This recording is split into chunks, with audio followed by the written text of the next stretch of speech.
और आज डीएनए की शुरुआत में हम आपसे एक सवाल पूछना चाहते हैं। सवाल है, क्या आपको हिपोक्रेट विचारधारा या ऐसी विचारधारा वाले व्यक्ति की पहचान है?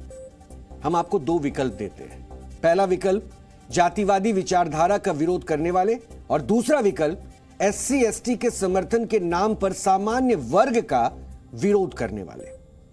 आपको क्या लगता है, इन दो विकल्पों में हिपोक्रेट कौन है? आप इस विकल्प पर अपने दोस्तों और परिजनों से चर्चा कीजिए। हम आपको हिंट के तौर पर दिल्ली के जवाहरलाल नेहरू विश्वविद्यालय यानी कि जेएनयू की एक खबर दिखाते हैं। कहा जाता है कि बुद्धिजीवियों की भीड़ में अगर पत्थर उछाला जाए तो 10 में से 4 बार यह पत्थर जेएनयू से पढ़े किसी बुद्धिजीवी को लगेगा। और माना जाता है कि जवाहरलाल नेहरू विश्वविद्यालय छात्र छात्राओं का एक ऐसा मंच है जहां पर अलग अलग परिवेश, विचारधारा और स्टेटस के लोग अपने अपने तर्कों से अपनी बात रखते हैं। जवाहरलाल नेहरू विश्वविद्यालय की तारीफ में यहां तक कहा जाता है कि यहां से पास हुए लोग दुनिया भर में देश का नाम रोशन करते हैं। आप जेएनयू के किसी भी छात्र से अगर यह पूछें कि वो समाज के लिए क्या करना चाहता है, तो आधे से ज्यादा यही कहेंगे कि वो देश के गरीब, दबे कुचले, आदिवासी और एससी एसटी के उत्थान के लिए कुछ बड़ा करना चाहता है। लेकिन आज हम आपको कुछ तस्वीरें दिखाना चाहते हैं। इन्हें देखकर आप खुद तय कीजिएगा कि बड़ी बड़ी बातें करना कुछ लोगों के लिए कितना आसान होता है। जेएनयू कैंपस में जो तस्वीर अभी आप देख रहे हैं, इस तरह की तस्वीरें दीवारों पर छापे गए हैं और लिखा गया है, ब्राह्मण्स लीव द कैंपस, यानी ब्राह्मण वर्ग जवाहरलाल नेहरू विश्वविद्यालय कैंपस छोड़कर चले जाए। यह धमकी सामान्य नहीं है, इसमें एक वैमनस्य है। यह भारत के बसी जातियों के बीच सौहार्द बिगाड़ने की कोशिश है। इन शब्दों का भाव यही है कि ब्राह्मण वर्ग के जितने भी छात्र यहां पढ़ते हैं वो कैंपस छोड़कर चले जाएं। इस विश्वविद्यालय में पढ़ने वाले कुछ छात्रों के जहरीले विचारों में ब्राह्मण वर्ग के खिलाफ नफरत झलक रही है। जेएनयू की इन दीवारों पर ब्राह्मण ही नहीं, वैश्य वर्ग के लिए भी नफरती टिप्पणियां की गई है और लिखा गया है, Brahmo Baniyas we are coming for you, यानी ब्राह्मण और वैश्य वर्ग हम तुम्हारे लिए आ रहे हैं। अंग्रेजी भाषा में इस तरह की शब्दावली तब इस्तेमाल की जाती है जब किसी के लिए नफरत दिखानी हो। इसको आप आसान भाषा में कह सकते हैं, ब्राह्मण और वैश्य वर्ग के छात्रों, हम तुम्हें सबक सिखाने आ रहे हैं। अब सबक शब्द की जगह आप पीटने, मारने जैसे शब्द भी लगा सकते हैं, क्योंकि सबक का इस्तेमाल कहां पे किया जाता है यह आपको भी पता है। मतलब यही है कि जिसने भी ये लिखा है वो इस विश्वविद्यालय में पढ़ने वाले ब्राह्मण और वैश्य वर्ग के छात्रों के साथ हिंसा करने की धमकी दे रहा है। जेएनयू में पल रही नफरती विचारधारा का एक और उदाहरण आपको देखना चाहिए। एक दीवार पर लिखा है, there will be a blood, यानी खून बहेगा। अब आपने चाहे जेएनयू से पढ़ाई की हो या ना की हो, इस शब्द की गंभीरता आप बेहतर जानते होंगे। हम भी जानना चाहते हैं कि जेएनयू जैसे विश्वविद्यालय में इस तरह की विचारधारा का व्यक्ति किस वर्ग का खून बहाने की तैयारी कर रहा है। शिक्षा के मंदिर में विशेष लाल रंग से लिखी गई ऐसी हिंसात्मक शब्दावली आखिर किस विचारधारा से ताल्लुक रखती है? जिस जगह पर छात्रों को पढ़ाई पर ध्यान देना चाहिए, वहां कौन सी विचारधारा उन्हें दूसरे वर्गों का खून बहाने के लिए उत्तेजित कर रही है? ये हम भी जानना चाहते हैं। एक ऐसी ही दीवार पर लिखा गया, वी विल अवेंज, यानी हम बदला लेंगे। ये कौन लोग हैं जो बदला लेना चाहते हैं? वो कौन सी घटना है जिसका बदला लेने के लिए छात्र के रूप में असामाजिक लोग विश्वविद्यालय में घुस आए हैं? इसी जेएनयू में पढ़ने वाले कुछ छात्र ऊंची ऊंची आवाजों में डपली पीटकर अच्छा समाज, समता, सद्भाव की बातें करते हैं। लेकिन इसी जेएनयू में एक ऐसी जहरीली मानसिकता का क्रैश कोर्स भी हो रहा है जहां ब्राह्मण और वैश्य वर्ग के छात्रों को लेकर जहर के बीज बोए जा रहे हैं। क्या यह मान लिया जाए कि जिस जेएनयू में कभी पढ़ाई होती थी, अब वहां ब्राह्मण और वैश्य वर्ग के छात्रों की पिटाई होगी? जेएनयू में हमेशा से ही नस्लवादी विचारधारा के खिलाफ आवाजें उठती रही है और दुनिया में कहीं भी कुछ भी हो रहा हो, जेएनयू में छात्रों का कोई ना कोई वर्ग अपने विचारों के साथ हंगामा करता आपको नजर आ जाता है।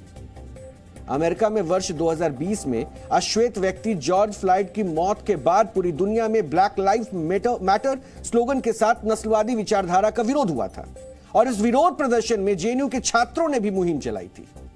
नस्लवादी विचारधारा के खिलाफ विरोध प्रदर्शन किया गया था और इसी तर्ज पर इस मुहिम का एक जेएनयू वर्जन भी आया था। इस वर्जन में ब्लैक शब्द की जगह मुस्लिम शब्द डाला गया था। तब मुहिम चलाई गई मुस्लिम लाइव्स मैटर, यानी एक मुहिम के तहत जेएनयू के कुछ छात्रों ने मुहिम का इस्लामीकरण कर दिया। क्या यह समझा जाए कि कैंपस में पढ़ने वाले अन्य छात्रों के, अन्य धर्मों के जितने भी छात्र हैं, उनकी जिंदगी की कोई कीमत नहीं है। इसी तरह से यरूशलेम में कि अल अक्सा मस्जिद को लेकर जेएनयू में खूब प्रदर्शन हुआ। अल अक्सा को इस्लाम में तीसरा सबसे महत्वपूर्ण धर्म स्थल माना जाता है और मस्जिद बनने से पहले यह जगह ईसाई और यहूदी समुदाय का धर्म स्थल था। इसको लेकर विवाद चल रहा था, जिस पर जेएनयू के छात्रों ने इजराइल के खिलाफ विरोध प्रदर्शन किया। छात्रों का मानना था कि इजराइल फिलिस्तीनियों पर अत्याचार कर रहा है। हम यहां आपको यह जरूर बताना चाहते हैं कि जेएनयू के छात्र दुनिया के किसी भी मुद्दे पर बड़ी बड़ी बातें करने के लिए डपली पीटते हैं, लेकिन दूसरी तरफ उसी विचारधारा के छात्र कैंपस में ही ब्राह्मण और वैश्य समाज के लिए हिंसात्मक तकरीरें लिखते हैं। हम आपको एक रिपोर्ट दिखाना चाहते हैं जिसमें आप जेएनयू के हालात और इस नए विवाद पर हो रही राजनीति की झलक भी देखेंगे। जेएनयू एक बार फिर से विवादों में है, जहां जेएनयू की कैंपस की दीवारों पर विशेष जाति को लेकर के आपत्तिजनक टिप्पणी की गई हैं। दीवारों पर लाइंस लिखी गई हैं जिसको लेकर के कुछ छात्रों में खासा रोष है। और ये जो मैं मौजूद हूँ, ये जेएनयू का एसआईएस जो बिल्डिंग है वहाँ पर हूँ और यहाँ आप देखेंगे जो दीवारें हैं, इन दीवारों पर इस तरीके की बातें लिखी गई हैं जिसको कहना भी बड़ा अजीब सा है। और उसको लेकर के जो छात्र हैं वो खासे गुस्से में हैं। ये आखिरकार किन छात्रों ने इसको लिखा है, और अगर जाएंगे पीछे की तरफ तो यहाँ पर भी इस तरीके की बातें इस पर इंग्लिश में लिखी गई हैं। देयर विल बी ब्लड करके लिखा गया है।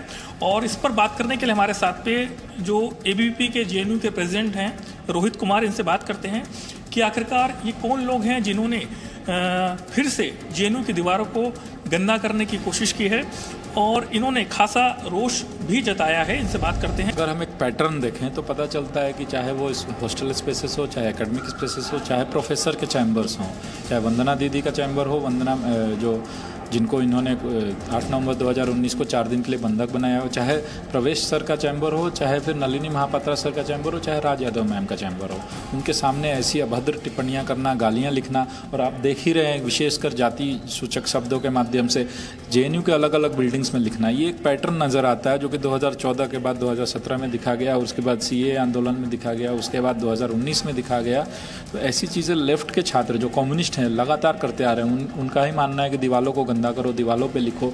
ये तो अभी आप बस जाति सूचक देख रहे हैं, आप एंटी इंडिया स्लोगन्स भी देखेंगे। स्कूल ऑफ सोशल साइंसेस 3 के बिल्डिंग में जाएंगे तो कश्मीर के बारे में लिखा हुआ है, और आप फिर अलग अलग हॉस्टल्स में जाएंगे तो ऐसे सुसाइडल मैसेजेस जो आपको सुसाइड या फिर एक निगेटिविटी देती हो, ऐसी चीज़ें लिखी जाती है। लोग हैं ऐसे, ये क्लियरली आइडेंटिफाइएबल है, ये लेफ्ट के लोग हैं, ये आइसा और एसएफआई के लोग हैं जो रेगुलर इन सारी चीज़ों में इन्वॉल्व रहे। कब लिखा गया है ये सब चीज़ें? ये तो अभी रिसेंट है, ये जो 3 बिल्डिंग्स में मैं बता रहा हूँ, ये रिसेंट कल रात को लिखा गया। क्या असर हुआ है? अब इसको हटाएंगे या कब तक हटेगा ये सब? इसका कोई आप पॉजिटिव रेस्पॉन्स भी मत लीजिए, क्योंकि 2 साल पीछे भी लिखे हुए चीज़ आप देखेंगे, नीचे जाएंगे तो उस पर भी लिखा हुआ है। जेएनयू प्रशासन बिल्कुल नकारात्मक रवैया अपनाए हुए, ना किसी को बुक कर रहे हैं। ऐसे लोग आइडेंटिफाइबल है जो क्लेम करते हैं कि हमने लिखा है, उस पर भी कार्रवाई नहीं की जाती है। देख सकते हैं इनका कहना है कि ऐसा इसी दीवार पे नहीं है, ऐसी कई दीवारें हैं जिस पर विवादित लाइनें जो हैं वो लिखी गई हैं, और इसको लेकर के जेएनयू प्रशासन को कई बार शिकायत भी दी गई है। लेकिन फिर भी जो कुछ स्टूडेंट हैं या फिर हम बात कहें जो जेएनयू प्रशासन है, वो इस ओर ध्यान नहीं दे रहा है, जिस वजह से ऐसे स्लोगन लिखने वाले जो छात्र हैं उनके हौसले बुलंद हो रहे हैं। कैमरामैन रवि के साथ नीरज कुमार गौड़, जी मीडिया, दिल्ली। जेएनयू में दीवारों पे जो नारे लिखे गए हैं उनकी पूरी सूची मेरे हाथ में इस वक्त कागज में मौजूद है। Brahmin leave the campus, there will be blood, Brahmo baniyas, we are coming for you, we will avenge, Brahmin Bharat छोड़ो। ये तमाम ऐसे नारे हैं जो लगातार जेएनयू की दीवारों पे जो आप देख रहे थे ना, वो लिखे हुए हैं मेरे पास। और इन नारों को आप और करीब से जानिए कि जब हम जेएनयू की दीवारों पर छापे गए एक एक नारे का विश्लेषण करने जा रहे हैं, जो जेएनयू के कुछ छात्रों का वैचारिक दिवालियापन भी दिखाता है, तो ऐसे में इन नारों के जो भाव हैं उनको आप जरूर समझने की कोशिश करें। जब देश अंग्रेजों का गुलाम था, तब आजादी दिलाने के लिए करोड़ों भारतीयों ने संघर्ष किया। उस वक्त सबकी जुबां पर एक ही नारा था, अंग्रेजों भारत छोड़ो। वर्ष 1942 में भारत छोड़ो आंदोलन के वक्त यह नारा दिया गया था और इस नारे ने पूरे देश को अंग्रेजों के खिलाफ खड़ा कर दिया था। अंग्रेजों भारत छोड़ो के नारे देश के हर धर्म, हर जाति और आजादी के संघर्ष के लिए एकजुट कर दिया गया था। यही नारा लगाते हुए महात्मा गांधी, जवाहरलाल नेहरू और पटेल समेत कई स्वतंत्रता सेनानी लाठी खाते हुए जेल गए थे। जिन जवाहरलाल नेहरू के नाम पर यह विश्वविद्यालय बना, उसी के कुछ छात्रों ने इस ऐतिहासिक नारे को अपने मानसिक दिवालियापन के वायरस से पीड़ित कर दिया है। और यह सच है, कड़वा जरूर लगे लेकिन यह सच है। जेएनयू की इन दीवारों पर लिखा है, ब्राह्मण भारत छोड़ो। जेएनयू में जिस किसी ने भी यह नारा लिखा है वो जानता है कि इस नारे का मकसद क्या था। आखिर क्यों देश को आजादी दिलाने वाले नायक अंग्रेजों भारत छोड़ो का नारा लगाते थे, लेकिन इसी पवित्र नारे को जेएनयू के कुछ छात्रों ने अपवित्र कर दिया है। हम ये जानना चाहते हैं कि जिस किसी ने भी यह नारा लिखा है उसका मकसद क्या है।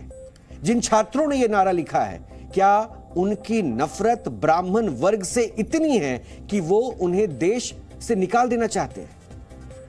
हम ऐसे नफरती विचारधारा वाले छात्रों से जानना चाहते हैं कि वो कौन सा देश है जहां भारत के ब्राह्मणों को भेज दिया जाए। यही नहीं, हम ये भी जानना चाहते हैं कि वो और कौन कौन सी जातियों और धर्म हैं जिनको वो देश से भगाना चाहते हैं। और अगर हो सके तो वो हमें यह भी बताएं कि आखिर उनकी ये हिपोक्रेसी कब खत्म होगी। हमने आखिरी सवाल इसलिए पूछा क्योंकि इसी जेएनयू में सभी धर्मों और वर्गों में समानता लाने की वकालत की जाती है। इसी जेएनयू में अक्सर शायर राहत इंदौरी का एक शेर बार बार पढ़ा जाता है। वो शेर है, सभी का खून है शामिल यहां की मिट्टी में, किसी के बाप का हिंदुस्तान थोड़ी ही है। लेकिन जब बात दूसरे पक्ष के अधिकारों की होती है, तब यही शेर बेमानी हो जाती है। अब हम आपको एक ऐसी रिपोर्ट दिखाएंगे जिसमें आपको जेएनयू के हालात और इस नए विवाद पर हो रही राजनीति की झलक भी नजर आएगी। मैं ये कह सकता हूँ, जिनके दिमाग में गोबर भरा होता है, गंदगी भरी होती है, वो इस प्रकार के घटिया आचरण करते हैं। जहाँ देश दुनिया में सबको टक्कर देते हुए नेतृत्व करने की ओर आगे बढ़ रहा है, ऐसे समय में ऐसी छोटी छोटी हरकतें करके देश को बदनाम करने का या देश की एकता को कमजोर करने का, जो अर्बन नक्सल है विशेष तौर से इस प्रकार की जो गंदगी फैलाने का काम कर रहे हैं, उनको इससे बचना चाहिए। टुकड़े टुकड़े गैंग और गजवाए हिंद, ये दोनों का एक गठबंधन चल रहा है और भारत के अंदर बहुसंख्यकों में विभेद कैसे पैदा हो, इस विभेद पैदा करने की दृष्टि से वो ऐसे हरकत करते हैं। जिस जेएनयू में भारत तेरे टुकड़े होंगे इंशाअल्लाह इंशाअल्लाह के नारे लगते थे, आज वो जेएनयू बदल चुका है और इसीलिए उन्हें दर्द हो रहा है और जो बातें वहाँ फैलाई जा रही हैं उनका भी जवाब दिया जाएगा। ये भारत तोड़ो अभियान का हिस्सा लगते हैं। ऐसी मानसिकता को सख्ती से कुचल देना चाहिए। जेएनयू की दीवारों पर केवल ब्राह्मण या वैश्य समाज के छात्रों को ही धमकियां नहीं दी गई है। कैंपस में एक ऐसी विचारधारा पनप रही है जो शिक्षकों को भी नहीं छोड़ती है। कैंपस में स्कूल ऑफ इंटरनेशनल स्टडीज के शिक्षकों के ऑफिस के बाहर ऐसे ही नारे लिखे गए। शिक्षकों के ऑफिस के बाहर गो बैक टू शाखा लिखा गया है और जेएनयू के शिक्षक संघ ने इस घटना पर नाराजगी जताई है और पत्र लिखकर एक स्वतंत्र जांच की मांग की है। और यह चिट्ठी आपके टीवी स्क्रीन पर है और यह चिट्ठी अभी मेरे हाथ में भी है। मैं इसका सिर्फ एक शीर्षक जो सब्जेक्ट पे है वो आपको बता रहा हूं, conspiracy to disrupt the social harmony by the cabal and the agents of chaos.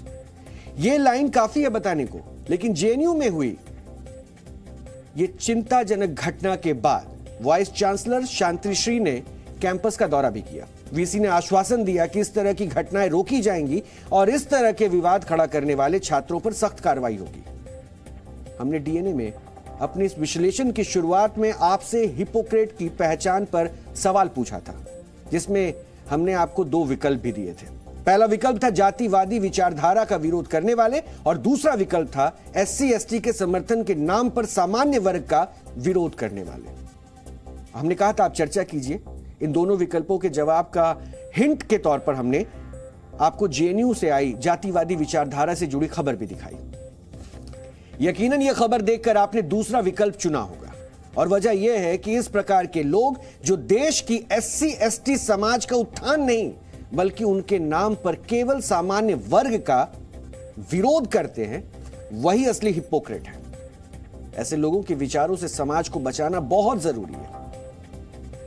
अब हम जवाहरलाल नेहरू विश्वविद्यालय में पढ़ने वाले छात्रों को एक रोचक जानकारी देना चाहते हैं। सुनिएगा जरा, क्योंकि यह जानकारी शायद आप तक नहीं है, इसलिए ऐसी हरकतें जेएनयू कैंपस में बार बार होती है।